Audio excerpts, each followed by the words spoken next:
So I like to grease up, get everything greased, all that. I want to hurry up and get those in. Lay them out, get that. That's ready to go. I prefer to use the stock nut that comes with everything instead of this guy.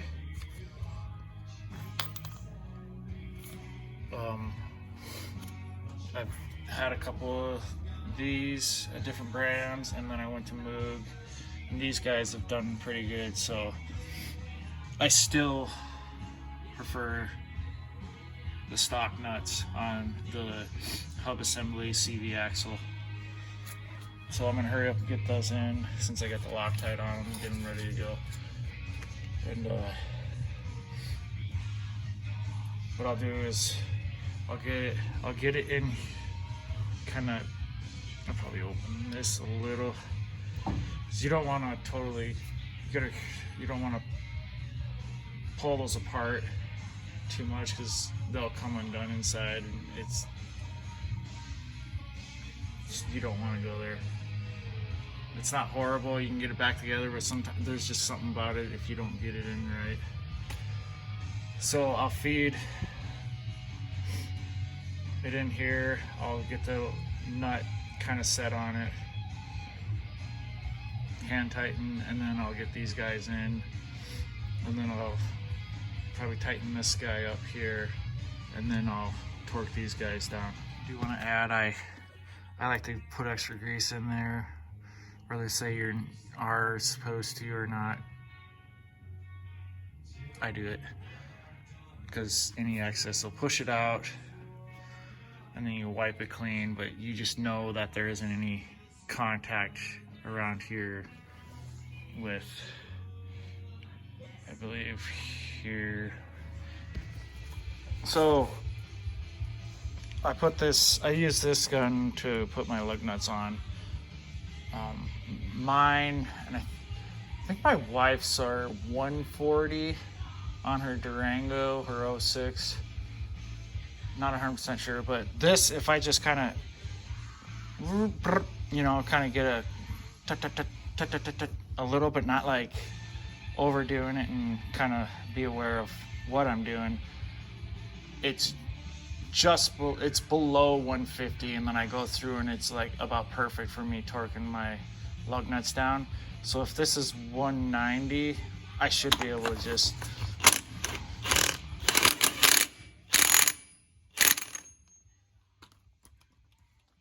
still,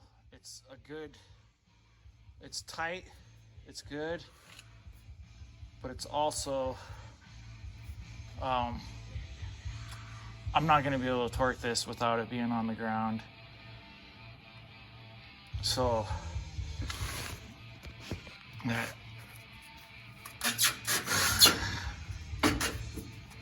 get up out of the way. You can tell when you got good tie rods. The thing's still up there. Anyway, sorry. So that's pretty cool CV axle. But anyway, so I'm gonna do that guy first. That guy.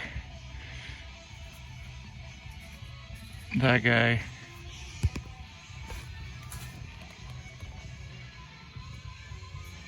Four, 5, and 6. So what I'm gonna do is I'm gonna go through in the same order and just kind of get them, you know, roughly tightened up by hand without the torque wrench, since it's 8 feet long.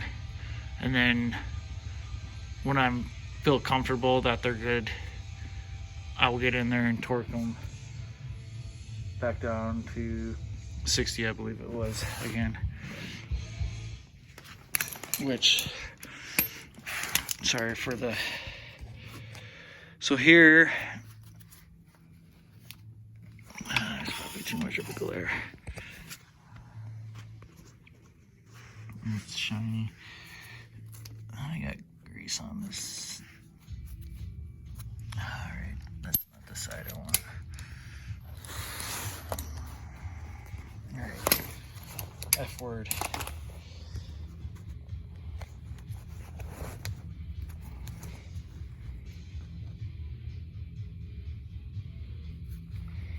So on here, this is 0, so right there's the line for 60.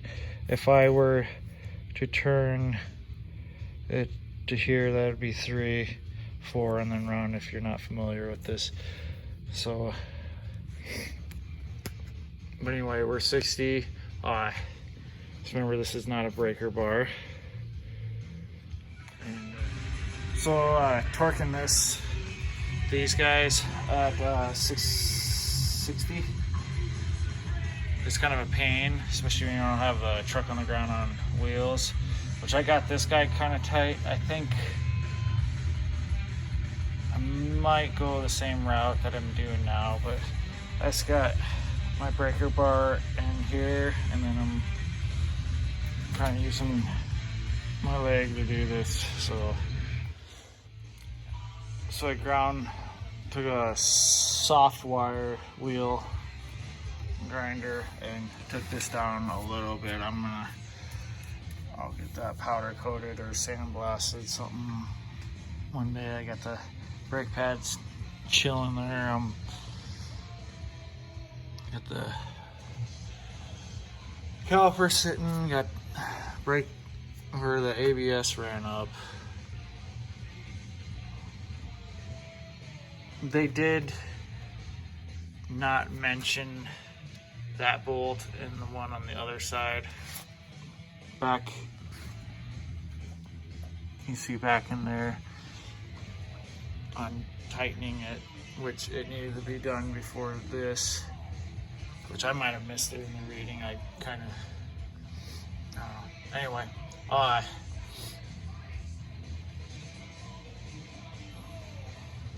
else?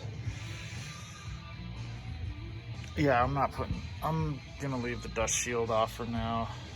See if that'll help my brakes stay cooler, I don't know. But it always seems to be hard to check the brake pad on this side. And this is the most crucial pad that pad takes the most. And it's usually harder to see that one, but I don't know. We'll see. If I have to, I'll put it back on. What else did I do?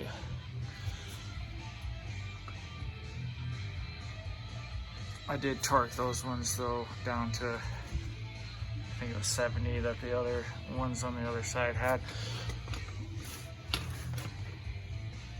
I got my ball joints and stuff all greased. I believe it's about 5 pumps or so. And I guess if you feel it and it's like it feels hollow, you can give it a few more. You want to overdo it, but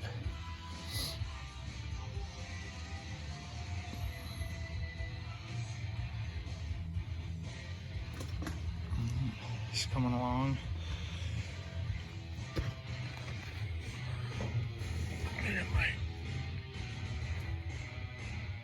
I got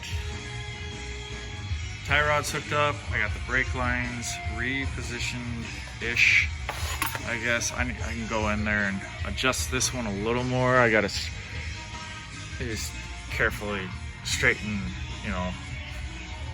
that out. We'll give you some more distance stuff, but my issues is gonna be more here. They wanted you to relocate this extension bracket here, but there was a little hole there, so I just kind of just got that to set in there.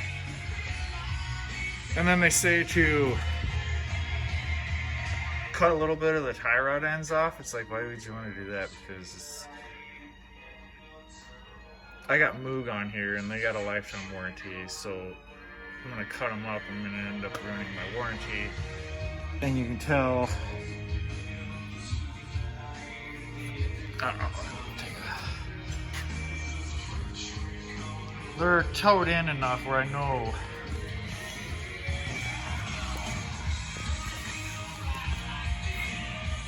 I don't know. I'll pull some tape on them. If I have to change it, I will, but hopefully I don't have to cut them because that would be ridiculous. I don't know if I might actually have to. Anyway, they say to cut a tiny bit of the ends off of the tie rods. Sorry about the music. So, just so they close up a little tighter, I'm only going to gain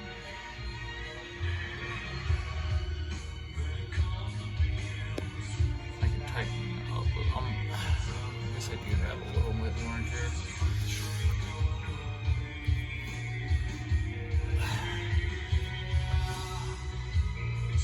I guess if I gain that much, I'll pull tape after I get my wheels and stuff back on instead of, because this isn't going to be a solid reference. But same with that one, I got that down in that hole. I ended up, for now, I'm going to do a better job of, obviously you don't want that up against that. I'll get this fastened a little differently. I got multiple holes up here to pick from.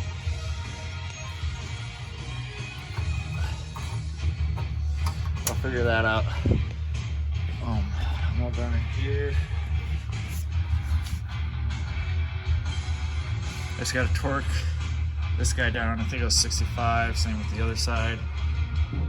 Then I can start working on getting the cross member done in the back. I believe that's all. Sorry, I lied. I need to do the sway bar end link and maybe a couple other things, which is cool because this whole new knuckle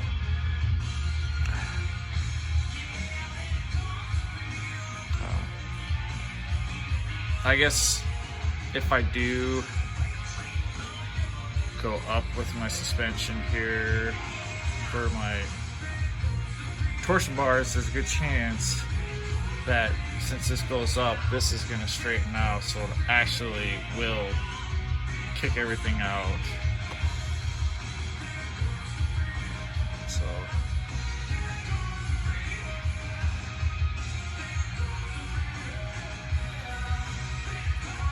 I think next time, if I ever do have extra money to get new tie rod ends, I might see what the biggest, like, get my dimensions on this bolt here and maybe see if I can get a bigger, like a three-quarter time or something, tie rod ends and whatever I can get, but I don't see that happening anyway. But at least my steering dampener works with the same thing, I think. Maybe there'll be some relocating of that stuff too, maybe, I don't know. But all right, we'll get those sway bars and so putting these in, you kind of, I think, just, it probably doesn't matter, I'd probably get it in anyway, but a little bit of, maybe a little bit of soapy water or something. I use Thieves pretty much for everything because it's kind of an oilish cleaner, but get it a little damp.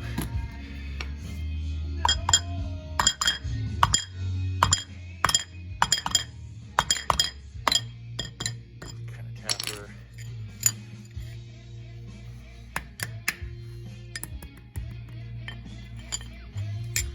And with the sleeve, same thing, kind of just get it started. It should just go, not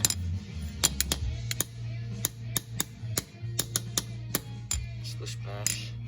The reason is once it starts, if you can keep it centered, this rubber bushing centered in there while you're getting it in, and make sure it's not like going in at an angle, which it looks like right now, but we'll get it in there, but make sure it's not digging into the bushing. But that's kind of something I find with some rubber stuff, something that's not hard on rubber.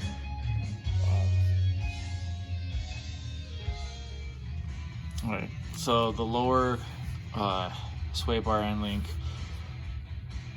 This is the 24 millimeter, I believe, and it's torque to 100. And I just went down with the impact, got it to a point, didn't overdo it yet. I gotta torque it still, but you need it squared up and kind of use that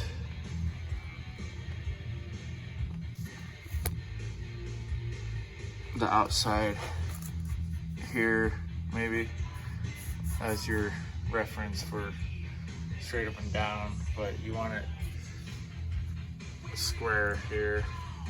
If one goes up and down. Anyway,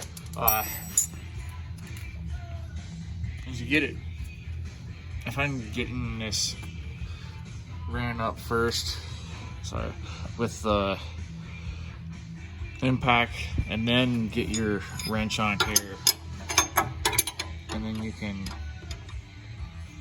you know, move it either way, you know, kind of maybe bump the side here a little bit, or vice versa the other way, and then you can square that up and then torque it instead of ratcheting and trying to get that thing up there, worrying about it being square. And then after that, get this end in here,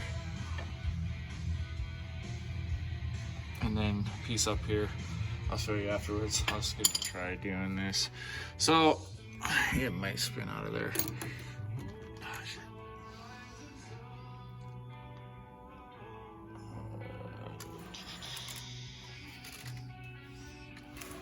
I don't have any knuckles over. Yes, I do. Those aren't the right size. Oh, this is a pretty cool kit to have, though. It's got, I'll show you when I'm done, put them all back together. Has this in all sizes, quarter, 3/8. Why does that not sound right? 1/2 inch, and then it has all the adapters. Anyway, this guy, you want to just go until you squish it down.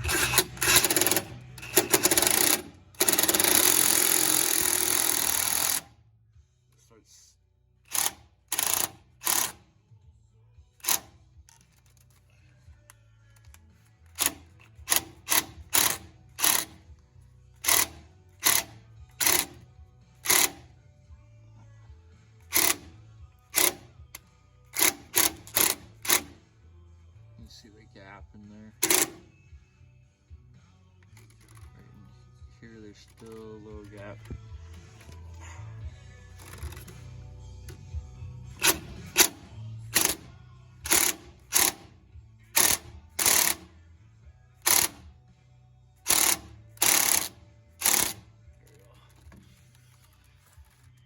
And then I'll put the bolt in here and get the threads passed, and then I put some grease on it to have, you know, with corrosion and stuff, hopefully it doesn't collect dirt to the grease, but at least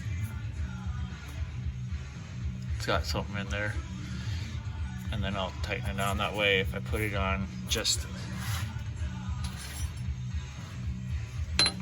on the piece here after it's in, which is a different bolt, but example, then it's not on the threads, and I know it won't mess with the bolt, you know, staying tight.